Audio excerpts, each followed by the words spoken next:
Hi, everybody. Welcome to Live with Laura. Thanks so much for joining us here on Emerge Healing and Wellness. I am the Akashic therapist, and I guide women who are struggling with illness or chronic difficulties with their emotions or pain to really develop their own wellness plan so that they can self-heal by using the skills they already have inside. And today I have Daisy Farrell with me. And I'm very, very excited for you guys to meet her because I have known Daisy for years and I've watched her develop, and she is such a natural, and it's just such a beautiful gift. So I'm going to introduce her in just a second, but I just wanted to give you guys, if you haven't been here before, a brief idea of what this show is about. I bring on guests because I want people to be able to experience them, really get to know them and experience what a session would be like. So that if you're on your path of healing, you kind of know what it would look like if you called Daisy and said, hey, I want a session, or somebody else. So it feels a little less daunting and a little bit less like, where am I throwing my money and who is this person and what am I doing, right? So, so today, she has a few things to share with us and show us, whether it comes to her mediumship readings or her jewelry or her art. So what I'm going to do is I'm going to introduce Daisy. She is a psychic medium, and she also develops divinely inspired jewelry and can create divinely inspired art as well. So I'm actually wearing one of her pieces right now. I've purchased lots of pieces from Daisy, and she's going to tell you a little bit more about that later. But first, I wanted to see if, Daisy, you'd be willing to share a little bit about your personal journey and just kind of how you got to this point. Yes, absolutely. Well, thank you so much for having me, Laura. This is so fun. I'm so glad to be on here. Yeah, so thank you. And hi, everybody. And yeah, absolutely. So my story is a lot, so I'll just try to compact it as best as I can. Better than anybody, probably. But basically, you know, psychic abilities has been in my family for generations. You know, I know especially on my mom's side, my great-grandmother, who had immigrated from Serbia, she had very powerful psychic abilities that everybody knew about. And that was something that it seems, I think for sure, was, you know, carried along all the females in our family. Mm-hmm. And I also know, like, my grandmother on my dad's side was also psychic and had ability. Her stuff was more with dreams and kind of interpreting that with art and channeling. So it was kind of this interesting mixture, I think, of different abilities. And I kind of got lucky where I kind of have this like odd blend of all of these different things. You know, so I think growing up, it was something that it was, you know, it was talked about in my family. Everyone was always very open about it. And it was something that I was always very interested in. And most people in my family were, you know, and I know just being a kid, I was always very like interested to hear stories about my family and all of that and kind of the things that happened. And I was always kind of fascinated by all things paranormal, psychic, anything kind of out there. It was something that I think I was just naturally drawn to as a child. And, you know, going from that, I was always into it, but I never thought that like I had those abilities or that would really ever turn into something that I would be doing, you know, but it was just something that I thought was interesting. You know, and so I am glad that was at least open in my family, because when I was thinking about it or I was curious about it, because I know some people have a really hard time with that in families where it's just, you know, that's like something you don't talk about, you're crazy. So in that way, I'm definitely lucky where it was kind of at least a little more open with that stuff. Yeah. But basically, you know, I was an only child and spent a lot of time alone. And, you know, and it's funny because at the point in my journey now, looking back at everything, more and more every day, I think I start to learn and see these connections of stuff that happened to me as a child and spirit. You know, but just at the time, I didn't think anything of it. Because, you know, I know growing up, like some mediums do, you know, I didn't grow up like seeing dead people walk around and like seeing stuff and having these issues with that. That was not really part of what happened to me. You know, but I know the two things, though, that I know for sure growing up was that I absolutely, you know, was an empath. Mm-hmm. And that was something that affected me my whole life, especially as a child. And I know as well, you know, my dreams, which I had just mentioned from my grandmother, that was something, again, that I also had from the beginning, which were always extremely vivid, very detailed, and I always remember them in great detail. And those two things are at least the main prominent thing, you know, as far as psychic ability goes, that I can connect with or, you know, remember when I was younger. Growing up, you know, I was kind of artsy, creative, weird. I was just a different kid, and, you know, and a lot of people didn't really vibe with me, and I had a hard time in school growing up, you know. People just didn't know where I was coming from, or they just didn't understand me. And, you know, and it's funny because I was talking about this with a friend earlier, just how I see this now, but it's like, I think even at that time, you know, I kind of have this energy that I bring through from those abilities, and even with spirit and many other things. But I find that, you know, I had this kind of energy that I perhaps presented to people that were totally unaware of what they were really feeling from me. But it almost kind of freaked them out, or like they didn't know what to do with it. And I just didn't know that I was even doing that or had that effect on people. What I was going to say, it freaked you out too. Like, I think for you, it came up as, it felt like anxiety. You know, absolutely. Yeah, and you were like, what is this? And you thought that there was other stuff wrong with you, but. Totally. Yeah. Oh, yeah, no. And I mean, and that's a huge part of my story, because really, you know, I struggled all throughout high school into my early 20s. You know, again, just always trying to fit in, trying to figure out my way and what I was trying to do. And, you know, and again, like what I had just said, like being an empath, absolutely, you know, I took on everyone's feelings so intently, and I would just feel everything so strong, and definitely more than like all my other friends, you know. So a lot of times they would also like kind of maybe be weirded out by that, or they didn't understand why I was gonna be so impacted by that.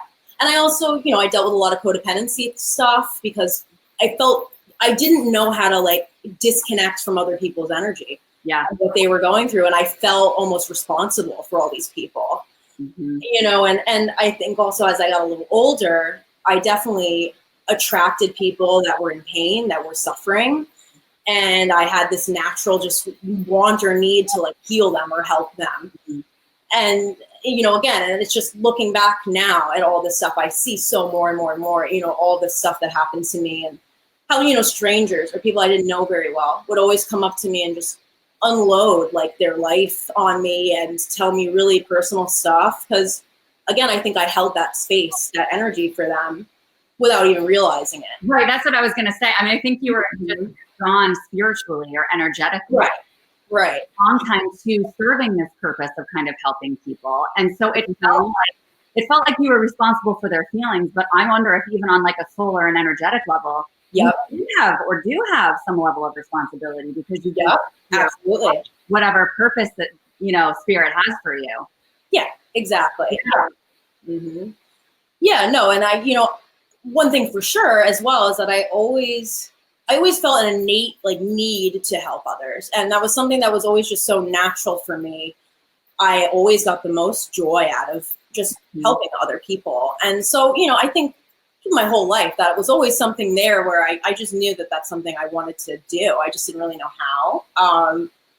You know, and as I was in my early 20s, I dealt with a lot of drug addiction and alcoholism. And again, I have this other layer now, knowing that at the time, I didn't know that all the anxiety and feelings that I was getting were not only my own, but they were other people. They were dead people. You know, they were from places. I mean, it was coming from so many different sources, and I was so overwhelmed. And I didn't think for one second that, you know, that would be that. You know, I just thought I was crazy, really. I just thought I had no, like, clearly I have no handle on myself. I don't know what I'm doing, you know, and I just would numb myself, because that was really, at the time, that was like the only solution that I was able to find that would just shut it off for me. And I know this has happened with a lot of mediums, especially that kind of happen where like they discover their stuff later on. You know, I think it's just something, I think a lot of people that deal with addiction, it kind of goes hand in hand a lot of the time, you know, because we're these very sensitive people, and it's kind of a natural thing to maybe gravitate towards that. And, you know, I'm really lucky because I was able to get sober at a young age, because I had recovery in my family. So I was very lucky to have that as an example. And so I did find AA when I was about 20. And, through that whole process, it's all part of my story and my development, and it was all necessary, as I see now, and through getting sober and working steps and understanding why I was doing what I was doing, and coming to terms with trauma that I had gone through, different things that I felt ashamed of, removing all of these blocks and these different things that had happened to me, and also just being sober, and really facing oneself without any distraction. Having that clarity. Yeah, yeah, which I hadn't done in years. I hadn't done it in years. And obviously, I think for most people, it's a very scary thing to face. But it's also, once you get past that scary part, it's just a really beautiful thing too, because you end up learning who you are, and you develop this relationship with yourself that you wouldn't have otherwise. And, you end up having this comfortability with yourself that, is, your authentic self. You learn who you really are, and you have that connection. And, I was always kind of almost atheist in a way. Yeah. And through AA, I also developed spirituality, which was challenging for me at first. I think I was always very connected to nature as a kind of spiritual source. And that, again, I think just got me that step closer to having that connection to something other than me, that there's more here, and that there's something really powerful available to anyone, as that guide. Yeah, and I think also just the different levels of awakening. I've kind of seen you, I've experienced myself. Right. That it's like, okay, I get that clarity, and now I can open up to a certain degree to know myself a little better, X, Y, and Z. Yeah. And at that point, I stabilize a little, and then I open up a little bit more. And right. Just continuing expansion. So the process continues of that, like, okay, I'm a little anxious and feeling a little crazy right now. Okay, yeah, I'm just up leveling or things. Right. Yeah, no, exactly. And I have 4 years now, and it wasn't until I had 2 years clean, really, that I started to get involved in this work. And because even actually the first 2 years of sobriety, I had to kind of I went through a lot of other really difficult stuff, and I dealt with other family members with active addiction. I saw what it does to people in a different way, kind of outside of myself at this time. And I was experiencing these things from a sober viewpoint too. So it was also just a whole different experience, but also I see now was also just as necessary. And, I was empowered through that experience as well. Oh yeah. I learned a lot of really big things, and especially I think more than anything to have faith and to kind of turn over, that you don't have control over everything, and that things do happen the way they are meant to happen. And I have a lot of examples of that now, which I'm grateful for. But after going through all of that, I now had this other perspective, and I now had, 2 years clean. And around that time, I had experienced several really big losses in a row. Yeah. And it was around that time that this all kind of started, because one thing which I had just mentioned earlier with the dreams, the one thing that did happen to me in childhood was I had some premonition dreams. Yeah. One of them being one when I was only 10 years old, where I had a premonition of a friend's passing, in which they didn't pass until about 6 years later. And still, even at that time when I found that out and saw that, I didn't think anything of it really beyond that. I was kind of like, well, that was kind of an interesting anomaly or something, but it's not, doesn't go further than that maybe. But when I was at this point and all of these people had passed that were close to me and close to people around me, I started to have these dreams again. And they started to become in a way that I had never experienced before, where I was kind of being shown something that was it was very obvious that it was a message. Because I remember one of them was for actually my boyfriend who had lost a friend. In one of the first dreams I had had in that kind of time, I was actually my boyfriend in the dream. And I was like receiving a message on Facebook from this friend. Yeah. So, and I remember telling you about it because it was just like so like obvious, like this is not you, you know, and this is a message for this person. Yeah.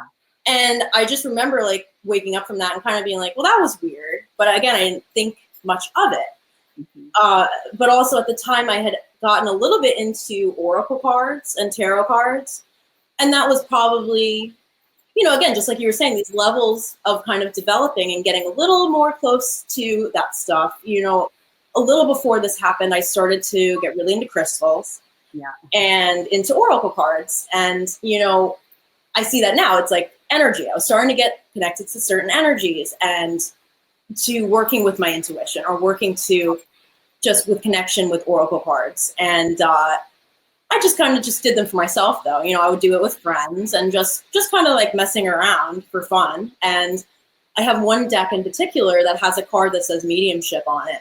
And I remember right after I had that dream, I had pulled it like 11 times in a row after like, Really? yeah, in the course of like a few weeks. And I was kind of like, okay. And that's over like 60 cards in that deck. So I started to be like, and I would get chills when I'd pull it and everything. And I started to kind of think about it because I hadn't really thought about it before. And at the time too, all this stuff was happening in my apartment. Like I had a light that kept like going on and off. Our TV was freaking out. Things would go missing.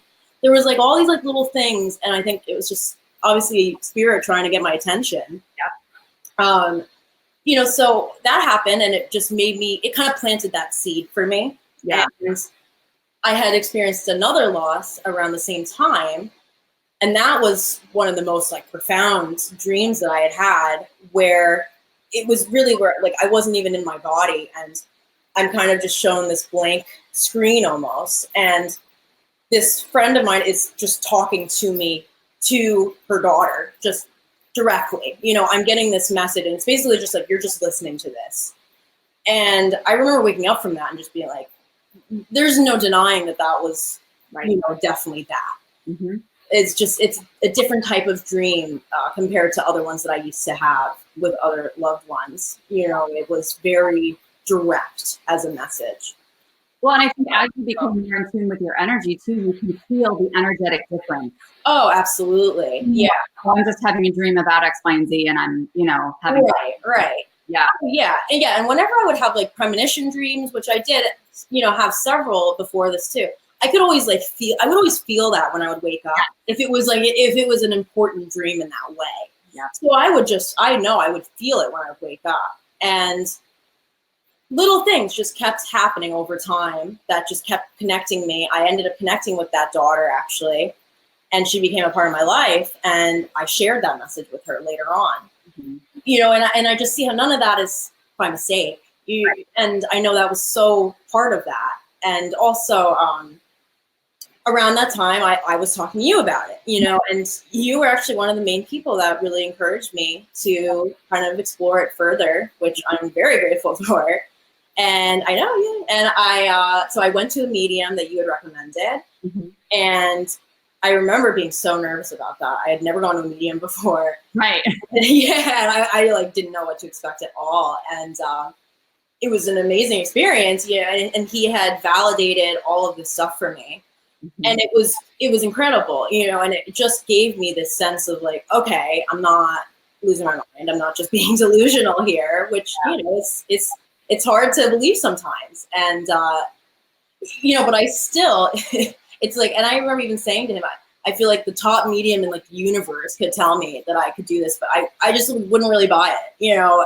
And it's very surreal. And it's such a different you thought you were on. We get stuck in our ego as like, where are we? Totally. Yeah. And I'm, you know, although I'm a very creative, open-minded person, I'm also very much like, I need to learn everything about something. I need to know how it works before I'm like convinced, you know? And so, and I think many people deal with that with this. It's just something that's invisible. So that can be so challenging with one's faith in it and kind of belief in it because it's not there. It's not tangible. Right. But if anything, that's also one of the reasons why it can strengthen someone's faith to such a high level, because you're believing in something that you can't see, and that's really putting your trust in that, you know. Big time. And I actually think that's why a lot of people start with crystals. Yeah. Yeah, you said the crystal too is because they are tangible. Right. There's things that we can hold, that we can feel, that we can say, okay, this, I can see this, I can feel it, I can touch it, I can do something with it. You know, that kind of eases them into that what's out there that's a mystery that none of us can see. Yeah. Yep, absolutely. Yeah, no, and so over time, you know, I was working full time as a baker, and I was getting burnt out. And it was just once I kind of opened that box, I just couldn't close it. It was just, I couldn't turn back once that happened. And I finally connected with another medium, and I took a class with her, and she helped me connect for the first time, because I had never even done that. So I didn't even think I could. And she helped me do it. And once I was able to just be guided into it, I realized how natural it was for me, and that it was really just, it just made sense once I was just led, guided through the first time. And then especially when that happened, it was just, I just didn't know how to return to, normal life after that. It wasn't possible for you because you were constantly pulled. Yeah. You would be getting messages when you were just in the store or at work or whatever, and there's just a point to when, if we're supposed to go a certain direction, spirit is going to nudge us, and absolutely. Yeah.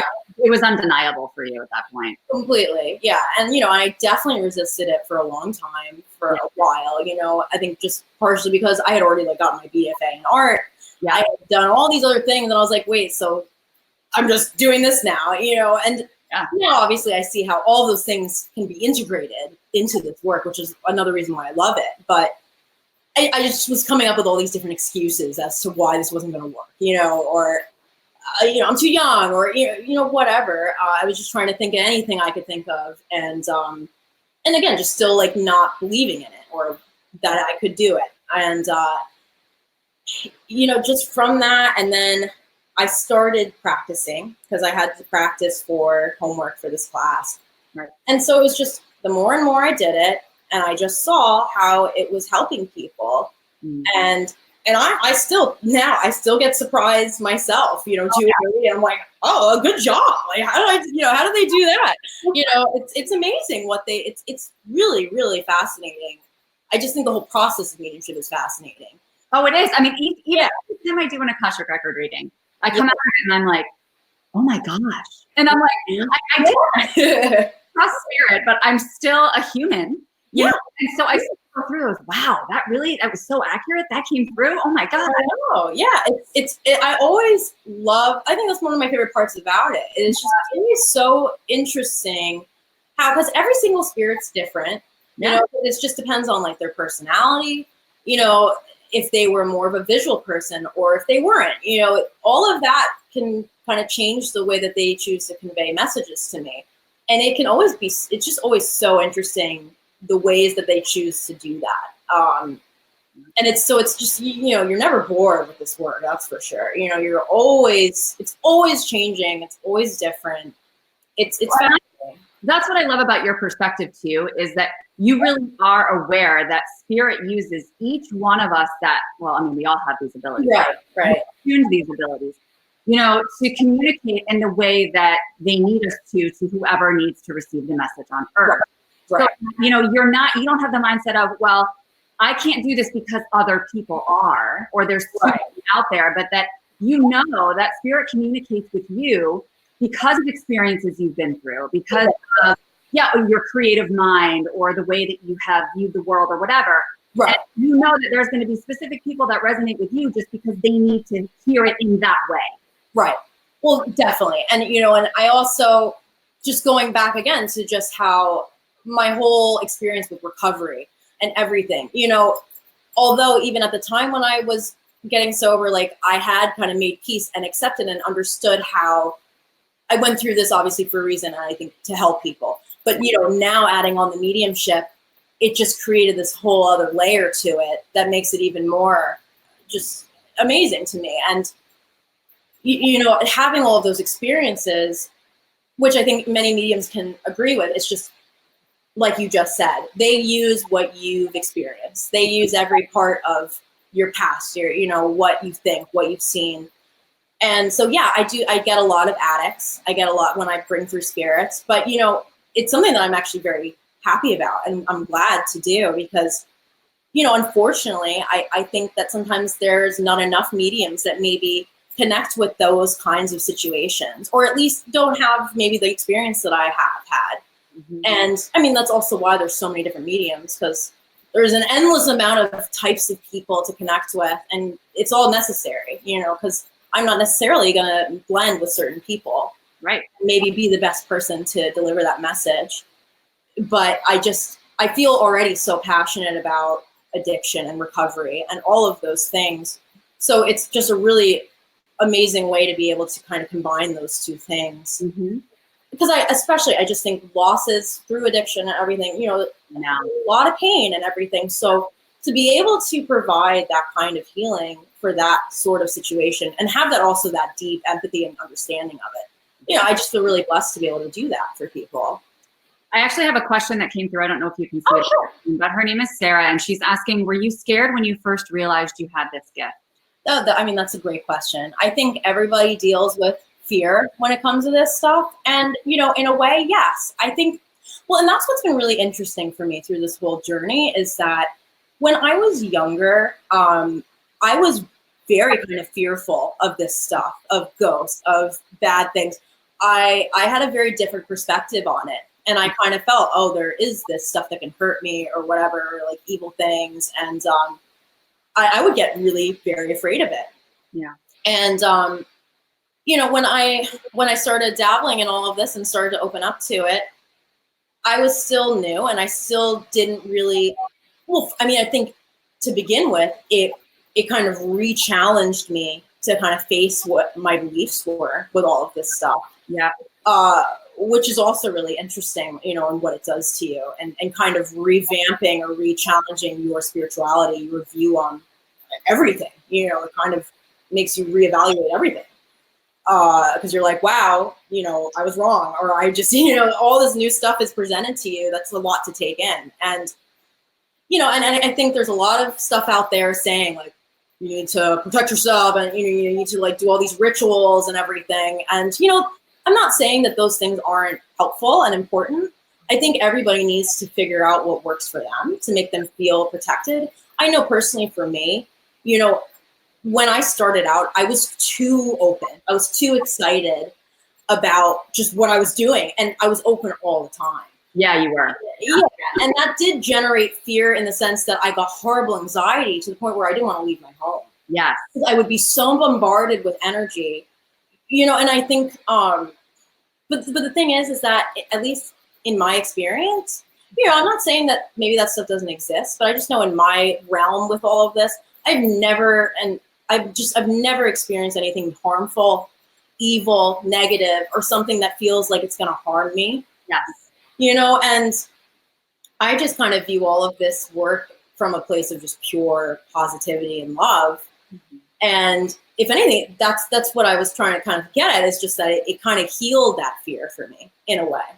Yeah, and I think it's so great that question came on the heels of thinking about how that coincided with recovery too, because a lot of the 12-step process is about, you know, having that trust in a higher power, recognizing your own humility, and, you know, and so I think putting them together, they really amplify one another. Totally. Yeah, they go hand in hand. They really help each other. And you know, and I think thinking that, oh, if I'm connecting with whoever, you know, I'm vulnerable, or I'm like, I could, yes, you know, there's so much out there with all of this. And again, like I said, everyone's totally entitled to their own opinions with it. I'm not against anyone's opinion, because I don't think any of us really know. You know, I don't think there's any way for us to truly know. But I think that's a really interesting, you just said, you know, so if I'm open to all of this, then I'm vulnerable. And it's true. Right. You know, we have to be careful even what words we use in that, because if you say that we're vulnerable, like you said, you've just been experiencing love in this, with this experience. And I think if people look at it as, oh, I'm vulnerable, then they're going to be scared of it. So it's about how do you make sense of it? What words am I using to describe what's coming through here? You know? Yeah, absolutely. Yeah. And I think part of it too is just, first of all, you know, just the unknown. I think things that happen, you know, that we don't understand fully scares us. I think that's just a natural reaction to things that we don't fully understand. Yeah. And totally, you know, I understand that, because I've had those reactions to things before. But that's why going through development and connecting with people more and more and more and doing this work more and more, I just got this deeper understanding of, you know, energy that was around me, or when I was feeling things that maybe in the past I would have been afraid of. Yeah. I was able to kind of sit with it and be like, okay, I'm only reacting to this because it's like a survival mechanism, or it's just, you know, my first initial reaction. But if I kind of sat with it and just allowed it to happen, I realized, oh, you know, it's just my grandma, or, you know, it's like somebody like actually that really just wants to like say hi, but they don't really necessarily have a way to filter how they come through. So sometimes it can kind of backfire and they don't mean to, but sometimes that can happen and we react with fear. But again, I think also knowing that there's a higher power for you that's kind of looking out for you, you know, I trust that, and I feel that. I know that I'm meant to do this work for a good reason, and it's coming from a good place. You know, it's coming from the heart. It's completely just to help other people. And I just think when it comes to this work, if that's where it's coming from, you don't really have anything to worry about fear-wise. Yeah, it will happen, but you know, just knowing that you're doing it for the right reasons is a huge part of it. And the fact that you can say that, having come from a place of such anxiety and such fear yourself, you know, and having watched you develop, and that's why I was so excited and eager to share you with people, because as you know, I mean, I've been to so many mediums, you know, and you have by far the most natural and ability to think things through, and it's just like that, and it's so authentic and so genuine and so loving and compassionate.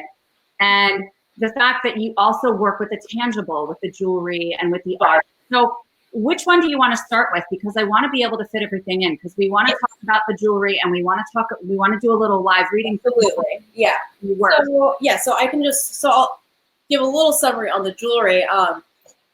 So basically, so with the art, it's all integrated, but it is.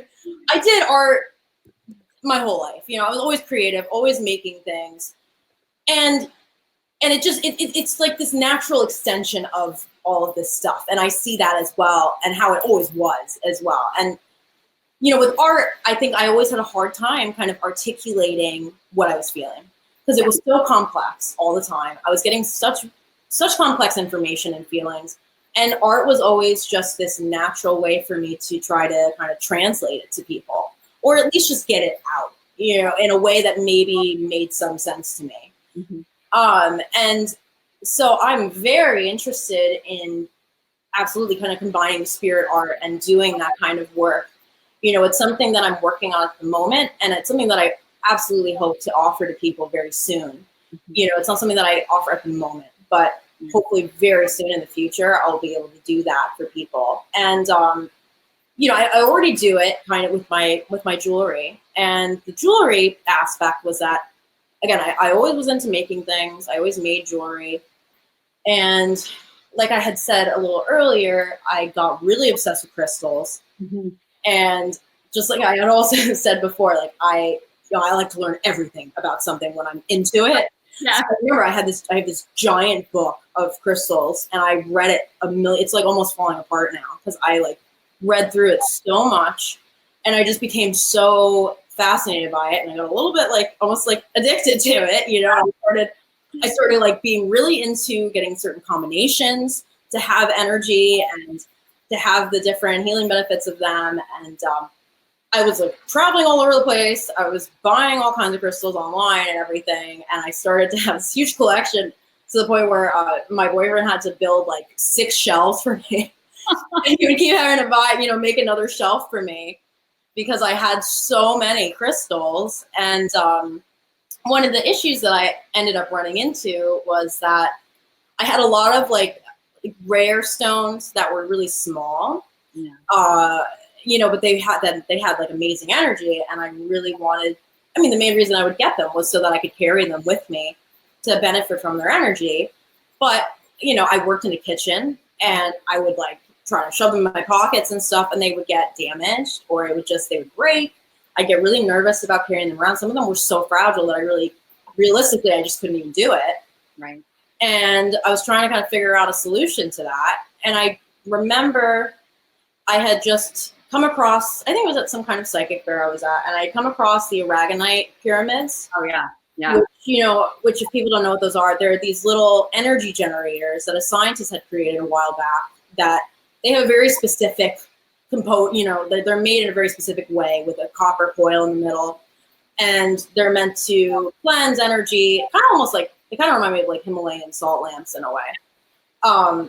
But I remember kind of researching them a little bit.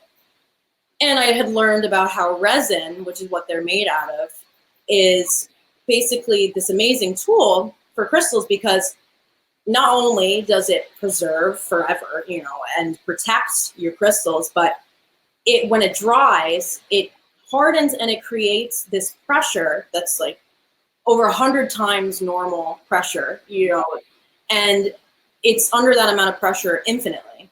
Yeah. And it amplifies the crystal's energy by 1,000,000 times. I mean, it makes it so much more powerful. So it was just, when I figured that out, I just thought that was the most amazing thing. It was the perfect solution to all these crystals that I had. And I bought myself a little resin. And I remember I started kind of trying to mess around with it. I actually have one with me. This was like one of the first ones that I had made, which had the copper shavings on it. But I had put all this glitter in. I was like, what, you know, this is when I was just kind of messing around. But this one actually has blue howlite in it, which is a salt. It's actually salt. So that was a really tough one. I couldn't really use it because it would literally melt if I had it on me. But it's such a great crystal. So I love this thing. And so I have some jewelry here I can show everybody. So it protects them, but it also amplifies them. So yeah. So it was just this win-win for me, kind of, when I figured that out. And when I did it the first time, and I realized that it really wasn't that hard, and I kind of felt just this natural pull to do it, and I just started experimenting with it. And over time, I just got really into it, and I started just making more and more and more and more, to the point where I was like, I had so much, and then I realized like I really need to bring this. Yeah, I need to like do something with this, because I can't hoard all of it as much as I'd like to. Right. And so, you know, and I also solder some of my pieces as well. So I have a combination of all of that. And soldering is also good because it is wrapped in copper when I solder stuff. Right. So in the same similar way, it does amplify the energy as well. So here we go. So basically, here's one piece I can show you guys. So in there is a blue sapphire. And it's a friend of mine. He's this amazing collector of gemstones, and he provides a lot of these gorgeous sapphires for me. And the flowers as well, I hand pick them and dry them myself. I make sure that every single thing that's made, you know, is from me, you know, and that I'm hand selecting everything that I choose to go into these pieces. And it's also, you know, when I choose a crystal to go into a necklace, it's because I'm really jazzed about it. You know, I really love the crystal and I want to share that energy. It's not because I don't know much about it and I just think it's pretty. I mean, it's both, but. No, but you've showed me so many crystals, and I'm telling you, like you just have an eye. I mean, that's why I say divinely inspired. You're truly pulled to this. I mean, you literally know you're the crystal guru, and like everything there is to know about like every crystal I've ever asked you. And all is you're like, no, it's not. It's this, and this is what in Mexico. And okay. No, I know. And yeah, so then I love sapphires. I love sapphires. So that's 2 blue sapphires in that guy there. And I also really love repurposing antique pieces of jewelry and charms and kind of mixing and matching them and like reassembling them. And I also have, this is just an example of some of the soldered pieces I do too, because, you know, I try to have a lot of different varieties for people, because I have some really like bold statement pieces that are maybe bigger, but then I also try to have some more dainty things. I try to kind of have something for everyone, you know, for all the different styles out there. This is one of my favorite stones, which is peacock obsidian. And that's the other thing. I also have a big affinity for stones that are rare, you know, and stones that people haven't heard of. because I just find it more interesting. You know, I don't want to just do basic rose quartz. You know, I want all these other stones that are for the heart chakra and all of those things. You know, rose quartz is great, but I just really, really enjoy introducing people to stones that they would have never encountered otherwise. You know, I think that's something that I really enjoy about making jewelry. And another thing that I've recently gotten into is making my own mala beads, which is something that I am going to be having available in my store, hopefully within the next couple of weeks. Yeah, I just ordered one. Yeah, yeah.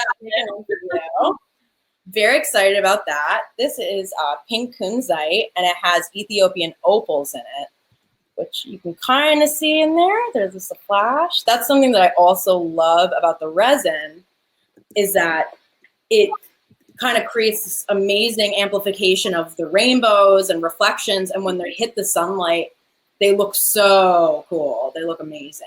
And another new product that I'm doing is bracelets now. Whoa, fancy. Yeah, yeah. So this is just an example of one that's going to be available with a white sapphire. Oh, that's pretty. Yeah, yeah. And those are also going to be available in the store soon. This is another one with repurposed vintage pieces there. Oh, beautiful. Yeah, and then the mala beads are right here. Well, and guys, I'm going to show you the one that I'm wearing today. That she, rhodozite, right? Yeah. Yeah, good stuff. What I show you was that when you get it, she'll give you like a little printout, right? And it'll say, you know, so of course I have too many of her necklaces. But what's great is that, you know, oh wait, it's not right in the screen. Sorry, friends. So what you can see is she'll say, like, if you're needing energy today, or confidence or power or whatever. So depending on what stone is there, it'll tell you what it's for, so that you can, like, some days I'm like, oh, I'm really needing an energy boost, or I'm really needing this or that, or I'm really needing some love, or, you know, and then you can kind of pick your jewelry to have that crystal that's amplified in the resin to assist you during that day, which is pretty cool. Yeah, definitely. And, you know, I give those are kind of like the summary keywords that will be on the tags, and they are also on the website. But also one of the great things is when you order one of my pieces, they actually come with a much more in-depth description that is not like copied from a book. It's my own personal, you know, written description on my feelings of what the crystals do, where they're from, you know, more information and just history on them. So you get a lot of really great information along with your piece, so that you just, because I mean, that's the whole part of it for me. I'm really into that. So I love being able to provide that. So this is one of the mala beads. And this is a fun one. Yeah. It's that one. Now the website for the jewelry is designsbydaisyfarrell.com. So that's actually daisyfarrell.com. Okay. It's a little confusing. And I'm typing them in for people. Okay, awesome. But the Instagram and the Facebook for the jewelry is Designs by Daisy Farrell. Okay. Mm-hmm. And yeah, so all of those updates are on those pages. And then for the mediumship, it's daisyfarrellmedium.com. Okay. And that is also Daisy Farrell Medium for the Facebook and the Instagram as well. Okay.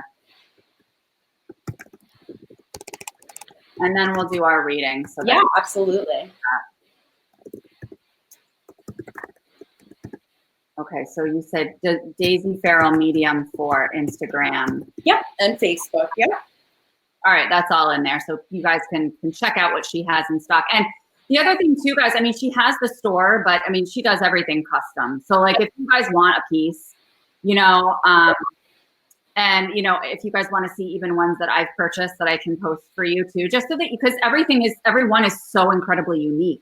Right, and that's what I like about it too. You know, I mean, I can kind of duplicate certain pieces if you're interested in, you know, a certain design, but ultimately, no piece is going to be alike. Right. You know, but I love that about them, and I love doing custom pieces. Mm-hmm. It's something that I get really into, and just like what you were saying, you know, it's divinely led, and usually I'll just kind of connect with you and kind of feel out what feels like you really need at the time. And you can always obviously share with me certain things you want to work on, or maybe that you think that you could use help with through the jewelry.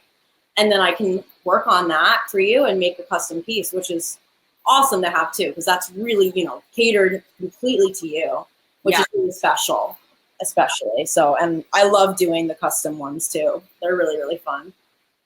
All right, cool. So now I think we're just going to do a practice reading. Sure, totally. To do, hey Amanda, thanks for joining us. So you just came in time for Daisy to do it. So again, the reason that I like to do this, guys, is because I want you to be able to see what is it going to look like if you book a session with Daisy, right? Because she's going to be able to sit with you and bring through whatever spirit dictates or whatever spirits show up that are really needing to convey something to you at the time or what's in your highest good. You do kind of draw and sketch while you do readings, right, Daisy? I have my book right here. Yeah. Why she's moving towards this, also integrating the art piece in, because she is an artist and she's naturally drawn to drawing when she's doing these readings. And so, so I'm going to let you kind of lead this, and you guys can feel free to ask questions as you go along. Absolutely. Okay. Yeah, and I'll just, you know, I'll just share a little bit about how it works for me. You know, like you were saying, just the sketching and everything. That's, I think, all part of just kind of getting into that meditative space. And sometimes I'll write things, sometimes I'll draw things, but sometimes it's just a bunch of scribbles. But they're always really interesting to look at afterwards because I can kind of find stuff in them. But that's all kind of just part of helping me focus in on what I'm feeling.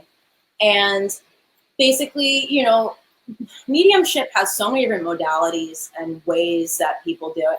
And that's the other thing that I love about it, is that it's just kind of infinite in the way that people connect, and it's fascinating. And I'm constantly trying to grow, develop, work, and change and improve the way that I connect with spirit, so that I can just do the best possible job that I can for my sitters. And for me, you know, I am very strongly connected clairvoyantly, so that just means what I'm seeing in my mind.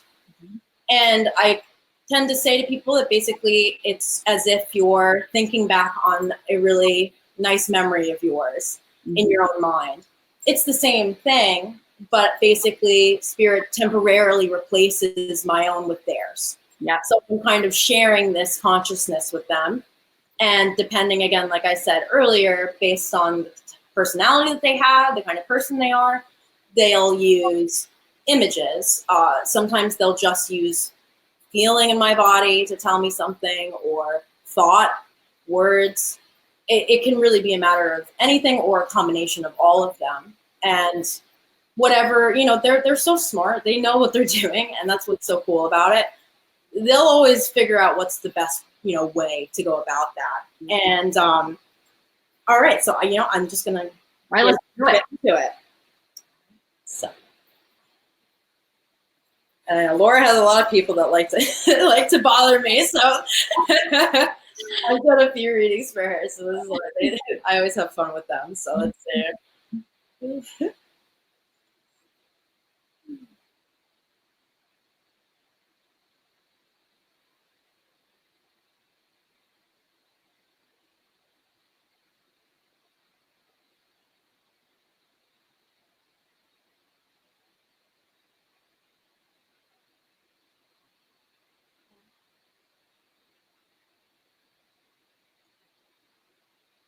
Okay, well, I do feel, and I know because I have connected with him before, I do feel your father coming through at the moment. And he loves to talk. He always, he loves to come through a lot. Because I know he does, I see him with glasses and that blue t-shirt that I've seen before. And his hair is a little thinning a little bit, but I feel like he would kind of comb it over a little more, or like, you know, he'd try to fill it in a little bit as much as he could. And I think he's pretty good at doing that. I know right away from your dad, you know, he had a very quirky personality, was just a very interesting guy, and, you know, very smart too. And I think at times, you know, he maybe get a little in his head, you know, but I think he was, because I feel that, where it's like, I feel like I'm constantly thinking all the time. I'm always like, and not necessarily always in a bad way. I think he was naturally like a very curious person. Very interested to just learn things and, wanted to learn how things worked, or wanted to just someone that was very intelligent and loved to learn things and seek information. Mm-hmm. And almost like kind of challenge his mind. I think he would get bored very easily.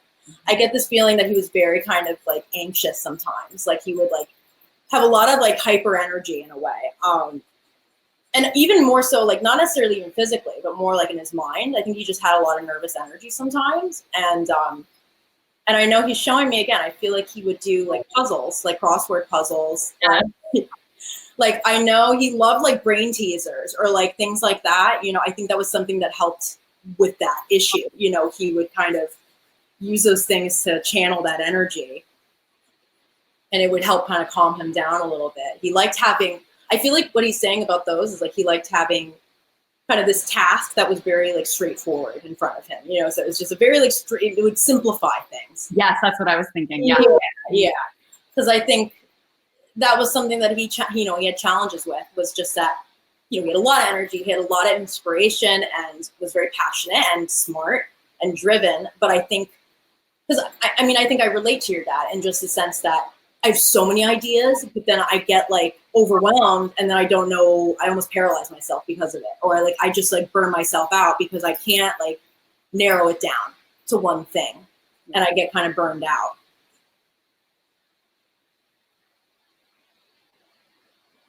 And I know he's shown me this before. Like I know he liked to sit in the sunroom in the morning, and like I see him reading a paper, and that was like he liked his quiet time in the morning, or kind of just like to relax and center himself. And he felt very relaxed at those times. That was like one of his favorite things to do.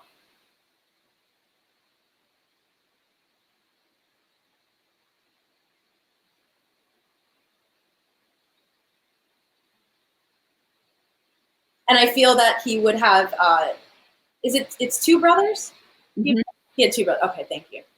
Because I feel like all of them are together. Like, I feel like he just showed me, and I feel like they're all talking, like, at once. Like, they're all really, they have so many big personalities, but they're very similar, too. Yes. I get that feeling how they were a little different, each of them, but they all seem kind of relatively close in age, and they all share a lot of similar traits with each other. And I do feel this closeness to them. I think they had strong personalities. They kind of butt heads with each other, but like a lot, but it was always like in this kind of fun way, like, I mean, they would have but they were always able to kind of make up, and I think because they both understood each other, they all understood each other in that way, this kind of stubbornness, mm-hmm. or like wanting to be right, or like having the last word at some stuff, especially with like their siblings.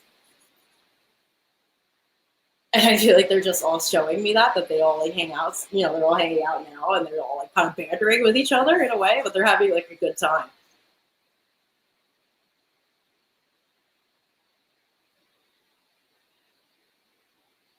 And I know how he's just talking about how he feels with you, you do share some of those traits with him, with the nervous energy and, the anxiety, and having a hard time kind of channeling that. And I think he's especially coming through right now, because he's observing and watching how you're doing this work now.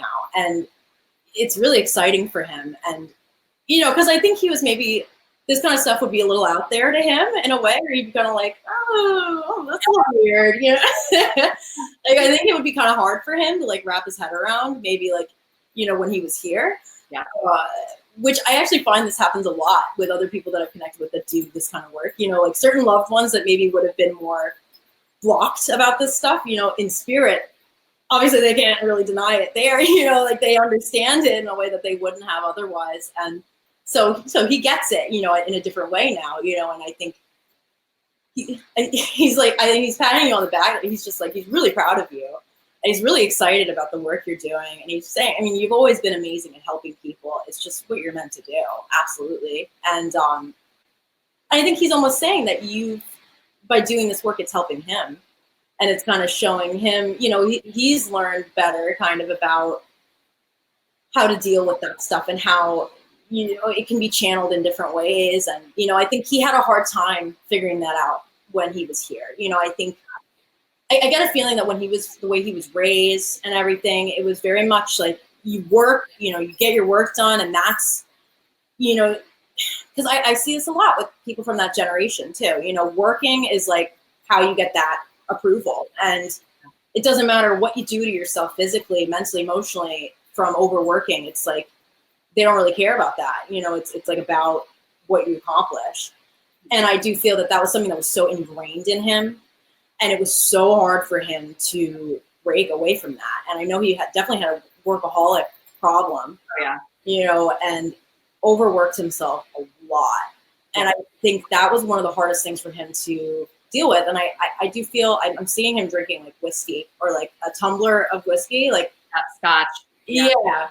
And I see him in like a work outfit, and it's like after a long day, he's like loosening his tie or whatever, and he's all like, it's like stressed. And that was his way of coping with that stress. I think it was just something that, again, that I think he learned too. I think it was something that was very much learned growing up. And he sees now how, that wasn't, it could have been done in a healthier way, and he sees that now. But I think especially though, he's saying how he really is proud and feels that you've learned from that, and you've been able to take it and kind of change that pattern, which I think that's especially what he's so happy about, because instead of you just kind of following in his footsteps and doing the same thing, which you could have very well, that could have happened. And I almost feel that you did a few times, like you did. Yeah, that's the thing. Like, I'm so much like him now. Yeah. It's still a work in progress, but I'm like trying to integrate this with this awareness of that workaholic mentality.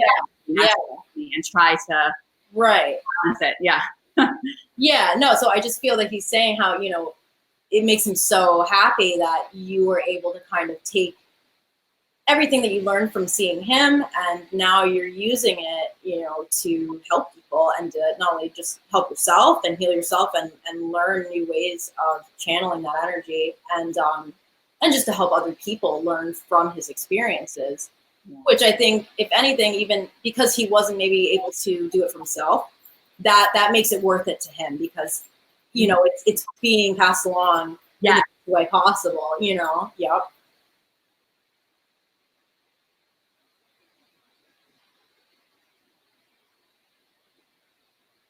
Yeah, and I just know with him is he just feels he kind of wants to take some responsibility for his decline in health, because I know he's saying that I get a feeling with him is that he kind of felt that something was off with him for a long time, and like close to maybe when he passed, and I feel that he kind of just kept pushing through and kept pushing his body past its real ability to do what it needed to do.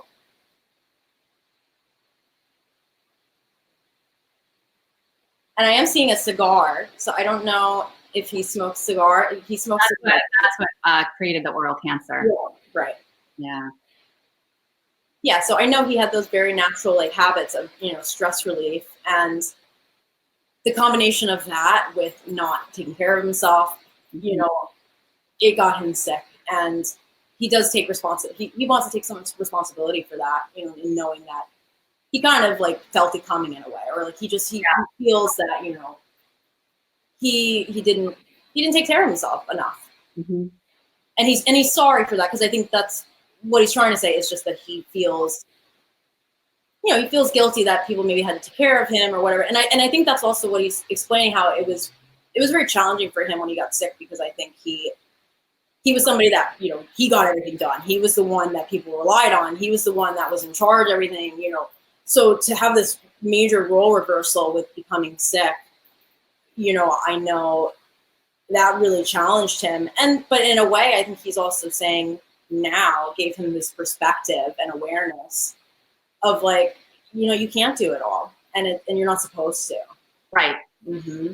And being able to accept people loving you and taking care of you, which I think, especially for him with having this big, like, it's just the way he was. I think it was very hard for him to allow that sometimes. He didn't want to accept it necessarily. It's really interesting that he's bringing that through. And then I'm going to cut you off. So because I know we could do this all day. I know. But because I've had a particularly very sick week, and it's very, very hard for me to, I feel that same resistance of people taking care of me and allowing that love to come through, because I feel like, no, I'm a mom and I have to take care of my kids, and I'm a therapist and I have to take care of my patients, and I have to, I have too much I need to hold together, know? Right. And so it's interesting that he's bringing that through, because I feel like that's one of his ways of communicating that. Oh, absolutely. And I think that's definitely why he's bringing that up, because he's just showing how, that I think that this from him. You're very aware of that, and he's just kind of coming through to confirm that for you and know that, what you are feeling is right, and to trust that you can accept that more, and that he's so proud of you, and he's around you all the time, obviously. Thank you. It sends you so much love. So thank you. Thank you. And one thing I want to share with you guys too about Daisy's readings is, one of the reasons that I like her and the way she does this work, and I don't know if you were able to see it in that demonstration just now, but that, again, it's very natural. So she just brings through whatever's kind of streaming, right? Mm-hmm. And it's not this, I know that a lot of other mediums I've been to, they always look for evidence. Yeah. Right? Like they're searching for evidence so that they can prove that this person's there, so that they can prove that this person's right. And I think it's going to depend on who you're reading for, Daisy. Absolutely. Yeah, I was just going to say that, because some people need that. It really depends on the need, and they're always going to bring through the need, because I do have people that have never been to a medium before. Right. And, my whole session will just be a lot of evidence, but it ends up helping them because they weren't maybe there yet with believing in it. Yeah. Which, whereas I know with you already kind of have had that. So I, and that's what's so cool about it. And that's like what I was saying earlier, just how they always know what to say, or like they always customize it based on the need of the person, Yeah. And then lastly, I just want you to share, you are training with Pat Longo. Yep. Who is a internationally renowned healer, based in Long Island. I love her, and I'm very grateful to consider her a mentor of mine. One of the reasons I connected with her is because one of her specialties is helping people with anxiety, even physical ailments, due to this overwhelming sense of their abilities that they don't know about yet. Mm-hmm. So that was one of the reasons I was drawn to her, because I was having a hard time with it for a while, and it was just this natural kind of thing to connect with her. And since then, it's just been a wonderful thing to have in my life. And also, I wanted to just mention that for my Facebook page starting today, and I'm going to have the cutoff Friday, September 6th at 12. Whoever likes my page up until that point, their name will be entered into a raffle, and I will pull their name and announce it on Friday evening to win a free reading with me. So thank you. And that's Daisy Farrell Medium on Facebook. Yeah, guys, check it out, because getting a reading with Daisy, you can do it over phone, you can do it over virtual, like Zoom or something like that, right? Absolutely, yeah, and it doesn't impact the quality of the reading at all. Like, it's definitely, I can do any of those things, so absolutely. All right, cool. So guys, let us know if you have any questions that have come up during today, or if you have questions for Daisy, you can reach out privately. Yeah, absolutely. Or feel free to just keep shooting comments at the end of this video, because I'll be checking back in on it. And I can get in touch with Daisy easily, obviously, and we can help you guys out. So definitely go like Daisy's page so you guys can be entered into that reading. And thank you so much for joining us. Thank you so much for having me. Of course. And just so you guys know, my schedule is changing a little bit because my kiddos are going back to school. So Live with Laura is now going to be Tuesdays at 1 starting next Tuesday. And I'm going to be having Haley Lynn on next week to talk about lucid dreaming and helping you guys access your intuition and expand it through your dreams. So join me there, and you can look on my page for that update. And just have a wonderful week. Yay. Thanks, everybody. Bye.